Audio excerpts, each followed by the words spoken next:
I now hasten to the more moving part of my story.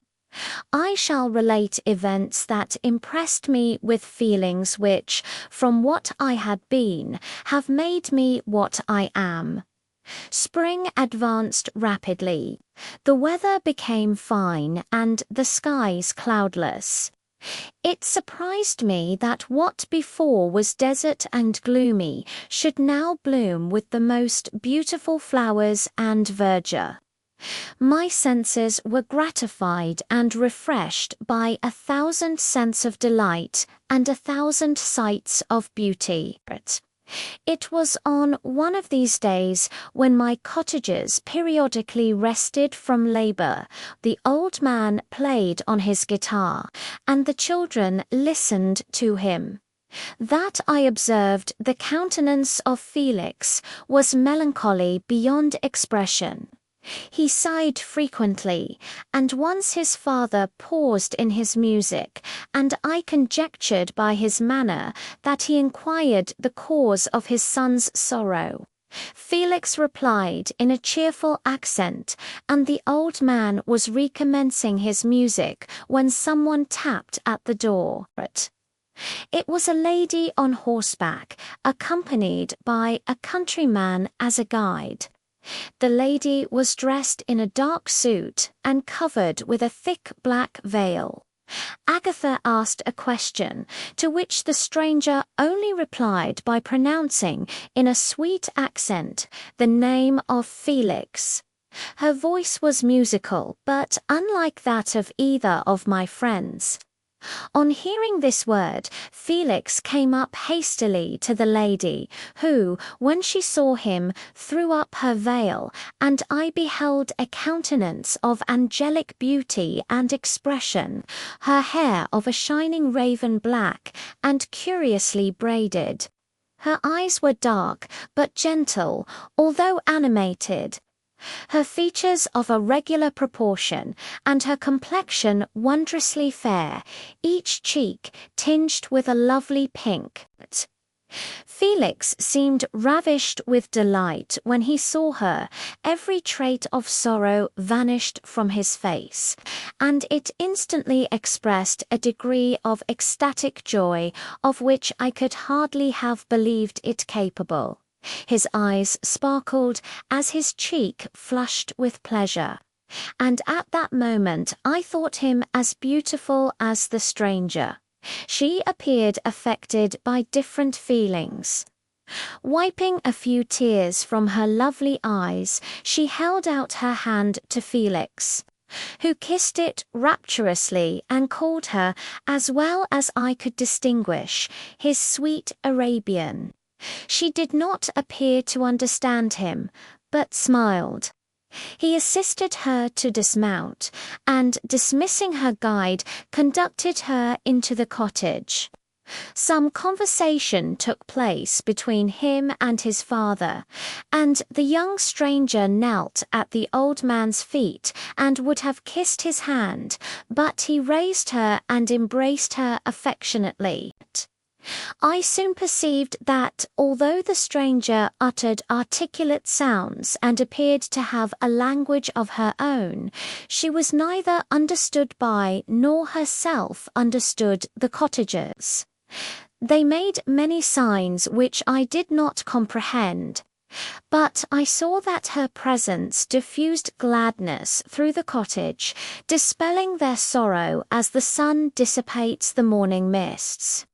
Felix seemed peculiarly happy, and with smiles of delight welcomed his Arabian. Agatha, the ever-gentle Agatha, kissed the hands of the lovely stranger, and, pointing to her brother, made signs which appeared to me to mean that he had been sorrowful until she came. Some hours passed thus, while they, by their countenances, expressed joy, the cause of which I did not comprehend. Presently I found, by the frequent recurrence of some sound which the stranger repeated after them, that she was endeavouring to learn their language, and the idea instantly occurred to me that I should make use of the same instructions to the same end. The stranger learned about 20 words at the first lesson. Most of them, indeed, were those which I had before understood, but I profited by the others. As night came on, Agatha and the Arabian retired early. When they separated, Felix kissed the hand of the stranger and said, "Good night, sweet Safie." He sat up much longer, conversing with his father, and by the frequent repetition of her name, I conjectured that their lovely guest was the subject of their conversation. I ardently desired to understand them, and bent every faculty towards that purpose, but found it utterly impossible. The next morning Felix went out to his work, and after the usual occupations of Agatha were finished, the Arabian sat at the feet of the old man, and taking his guitar, played some airs so entrancingly beautiful that they at once drew tears of sorrow and delight from my eyes. She sang, and her voice flowed in a rich cadence, swelling or dying away like a nightingale of the woods. When she had finished, she gave the guitar to Agatha, who at first declined it. She played a simple air, and her voice accompanied it in sweet accents. But unlike the wondrous strain of the stranger, the old man appeared enraptured, and said some words which Agatha endeavoured to explain to Safie, and by which he appeared to wish to express that she bestowed on him the greatest delight by her music. The days now passed as peaceably as before, with the sole alteration that joy had taken place of sadness in the countenances of my friends. Safie was always gay and happy. She and I improved rapidly in the knowledge of language, so that in 2 months I began to comprehend most of the words uttered by my protectors. In the meanwhile also the black ground was covered with herbage, and the green banks interspersed with innumerable flowers. Sweet to the scent and the eyes, stars of pale radiance among the moonlight woods. The sun became warmer, the nights clear and balmy, and my nocturnal rambles were an extreme pleasure to me, although they were considerably shortened by the late setting and early rising of the sun, for I never ventured abroad during daylight, fearful of meeting with the same treatment I had formerly endured in the first village which I entered. My days were spent in close attention that I might more speedily master the language, and I may boast that I improved more rapidly than the Arabian, who understood very little and conversed in broken accents, whilst I comprehended and could imitate almost every word that was spoken. While I improved in speech, I also learned the science of letters as it was taught to the stranger, and this opened before me a wide field for wonder and delight. The book from which Felix instructed Safie was Volney's Ruins of Empires. I should not have understood the purport of this book had not Felix, in reading it, given very minute explanations.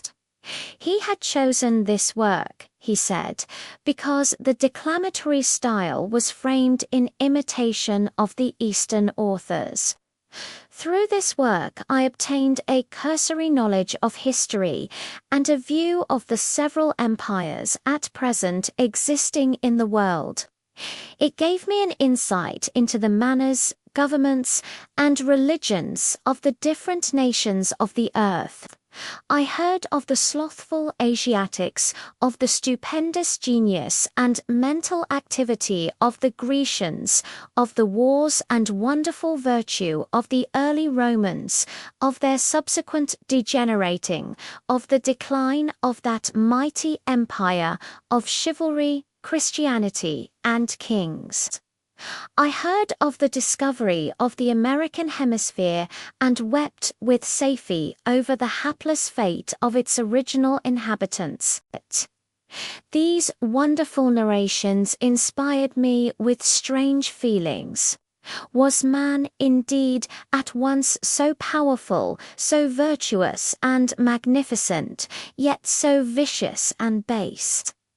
He appeared at one time a mere scion of the evil principle, and at another as all that can be conceived of noble and godlike. To be a great and virtuous man appeared the highest honor that can befall a sensitive being. To be base and vicious, as many on record have been, appeared the lowest degradation, a condition more abject than that of the blind mole or harmless worm. For a long time I could not conceive how one man could go forth to murder his fellow, or even why there were laws and governments. But when I heard details of vice and bloodshed, my wonder ceased, and I turned away with disgust and loathing. Every conversation of the cottagers now opened new wonders to me, while I listened to the instructions which Felix bestowed upon the Arabian. The strange system of human society was explained to me.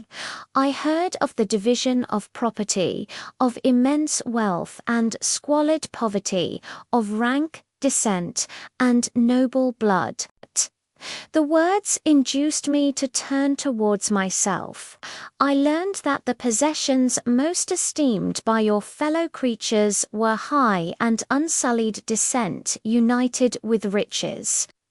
A man might be respected with only one of these advantages, but without either he was considered, except in very rare instances, as a vagabond and a slave, doomed to waste his powers for the profits of the chosen few.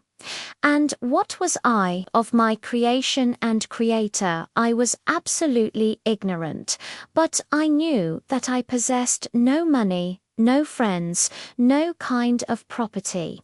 I was, besides, endued with a figure hideously deformed and loathsome. I was not even of the same nature as man. I was more agile than they, and could subsist upon coarser diet. I bore the extremes of heat and cold with less injury to my frame. My stature far exceeded theirs. When I looked around, I saw and heard of none like me. Was I then a monster, a blot upon the earth, from which all men fled, and whom all men disowned? I cannot describe to you the agony that these reflections inflicted upon me. I tried to dispel them, but sorrow only increased with knowledge. Oh, that I had forever remained in my native wood, nor known nor felt beyond the sensations of hunger, thirst, and heat.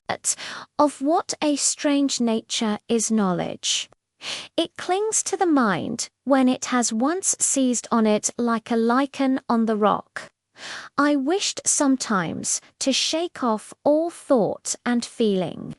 But I learned that there was but one means to overcome the sensation of pain, and that was death estate, which I feared yet did not understand. I admired virtue and good feelings, and loved the gentle manners and amiable qualities of my cottagers, but I was shut out from intercourse with them, except through means which I obtained by stealth, when I was unseen, and which rather increased than satisfied the desire I had of becoming one among my fellows. The gentle words of Agatha and the animated smiles of the charming Arabian were not for me. The mild exhortations of the old man and the lively conversation of the loved Felix were not for me. Miserable, unhappy wretch! Other lessons were impressed upon me even more deeply. I heard of the difference of sexes and the birth and growth of children. How the father doted on the smiles of the infant and the lively sallies of the older child. How all the life and cares of the mother were wrapped up in the precious charge. How the mind of youth expanded and gained knowledge of brother, sister, and all the various relationships which bind one human being to another in mutual bonds. But where were my friends and relations? No father had watched my infant days, no mother had blessed me with smiles and caresses, or if they had, all my past life was now a blot, a blind vacancy in which I distinguished nothing. From my earliest remembrance I had been as I then was in height and proportion. I had never yet seen a being resembling me or who claimed any intercourse with me. What was I? The question again recurred, to be answered only with groans. I will soon explain to what these feelings tended, but allow me now to return to the cottagers, whose story excited in me such various feelings of indignation, delight, and wonder, but which all terminated in additional love and reverence for my protectors, for so I loved. In an innocent half-painful self-deceit to call them